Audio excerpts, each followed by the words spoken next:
kami undang Pak Stefanus dari BBJ, ya, Bursa Berjangka Jakarta.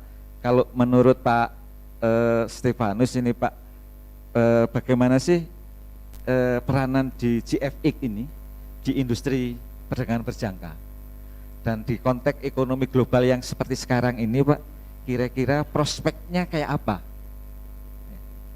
Monggo Pak. Terima kasih Bapak Moderator. Assalamualaikum warahmatullahi wabarakatuh. Jika kita melihat peran sebuah bursa berjangka Jakarta akan perdagangan berjangka, sesuai dengan tema kita pada sore adalah perkuat ekosistem dan keamanan transaksi dalam perdagangan berjangka komoditi. Di dalam melakukan sebuah ekosistem, mohon maaf Pak Moderator, saya ceritakan sedikit ya, bahwa ada subjek dan ada objek. Sama seperti kita dalam sebuah produksi harus ada bahan baku untuk menghasilkan barang jadi. Di dalam hal ini butuh sebuah proses. Sama seperti halnya dalam perdagangan berjangka. Inilah sebuah ekosistem dalam perdagangan berjangka yang terkait dengan keamanan transaksi. Ini adalah sebuah cycle yang sama buat sebuah industri, baik itu menggunakan mesin ataupun menggunakan tenaga manusia. Sebagai sebuah subjek, itu adalah para pelakunya. Objeknya adalah kontraknya, kontrak perdagangan berjangka komoditi yang terdiri dari berbagai jenis yang ada. Supaya diketahui, di Bursa Berjangka Jakarta kami menyediakan lebih dari 1.000 jenis kontrak. Sebuah prosesnya inilah yang harus kita jalankan sesuai dengan prosedur dan aturan yang ada, agar bisa menghasilkan objek yang sempurna. Ada tahapan 1, tahapan 2, tahapan 3, sampai dengan tahapan terakhir untuk menjadi produksi output yang sempurna. Sebuah ekosistem ini bisa terjadi, terlaksana dengan baik, dan akan menghasilkan output yang sempurna. Sehingga dengan kehati-hatian dan dengan rasa percaya diri, keamanan dalam bertransaksi itu terjadi, dan akhirnya zero accident. Maaf, saya menganalogikan sebagai sebuah proses produksi. Dalam sebuah proses produksi dalam industri, kita menganalogikan sebagai sebuah proses produksi dalam bertransaksi. Ya, sebagaimana saya sudah katakan, ada subjeknya, ada objeknya. Subjeknya adalah para pelaku. Dalam hal ini adalah salah satunya adalah Best Profit Futures Malang, di mana para nasabah dan calon nasabah tentunya dalam melakukan transaksi harus melalui sebuah perusahaan pialang berjangka tentunya yang resmi, agar rasa aman, jangan salah kamar. Siapa yang melakukannya di dalam sebuah proses adalah melalui nasabah ini melalui sebuah sistem. Ada platform, ya. Platform itu digunakan masing-masing perusahaan pialang berbeda-beda. Pada saat kita menjadi nasabah, seorang nasabah Best Profit Futures, dengan menggunakan platform yang ada, bertransaksilah secara hati-hati, agar kita tidak mengalami sesuatu yang tidak kita inginkan. Punya proses.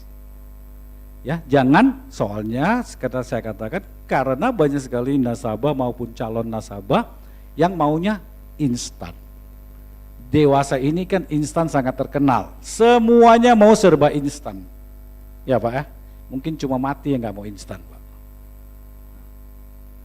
Dalam sebuah mekanisme seperti itu, yang menjadi subjek adalah manusia. Ingat ya Pak ya, mungkin manusia yang menjadi proses produksi Terkadang ada subjek yang menggunakan alat bantu.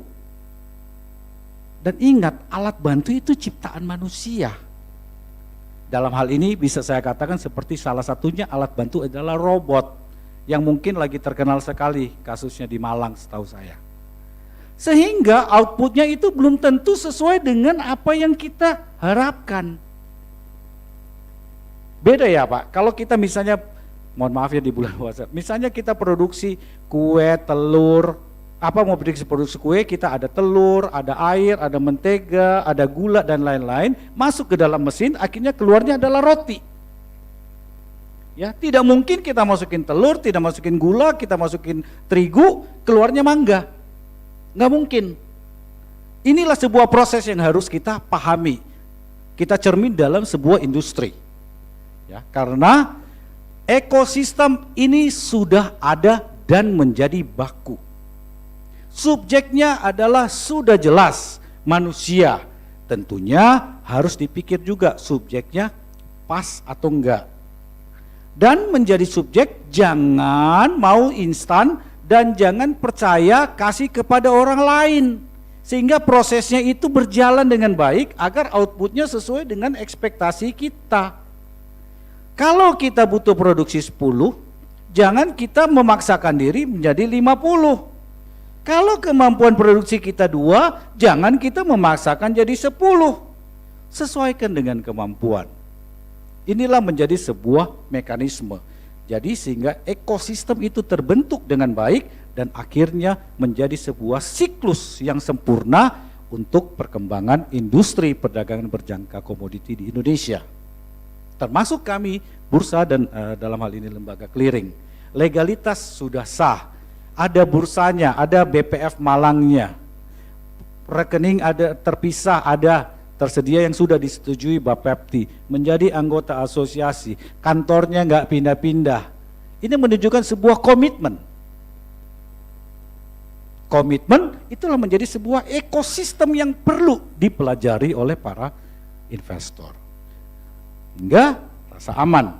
Jangan sampai nanti bulan Maret saya datang ada di BPF, ada di dekat lampu merah, bulan Mei udah pindah ke tempat lain, bulan Juni pindah lagi ke tempat lain. Itu jadi ekosistemnya jadi berubah.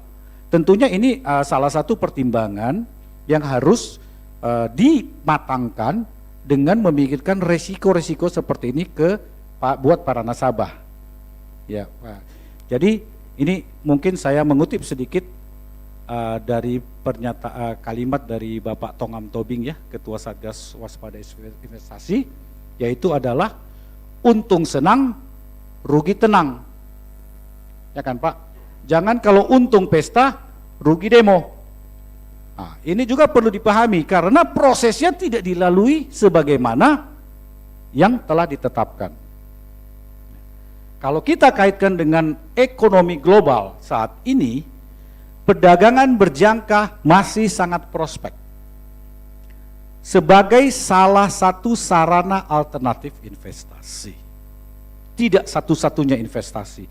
Namun dari berbagai jenis investasi yang ada, perdagangan berjangka komoditi masih memiliki prospek yang lebih baik, di mana tingkat keuntungan yang digapai masih bisa melebihi dari tingkat inflasi yang ada saat ini. Di Indonesia masih sangat banyak masyarakat yang belum tersentuh dengan akan pengetahuan perdagangan berjangka komoditi, sehingga pada bulan ini adalah bulan literasi perdagangan berjangka komoditi, merupakan salah satu inisiatif yang dibuat oleh diinspirasi oleh Best Profit Futures Malang untuk memberikan pemahaman, menambah pengetahuan buat masyarakat baik yang telah menjadi investor maupun bagi para calon investor. Memberi sebuah peluang, tentunya dengan memperhatikan risiko dan profil apakah saya cocok untuk masuk dalam industri ini. Secara global di Amerika sangat baik pertumbuhannya, meskipun di Indonesia sangat ini tidak sebesar dengan Amerika.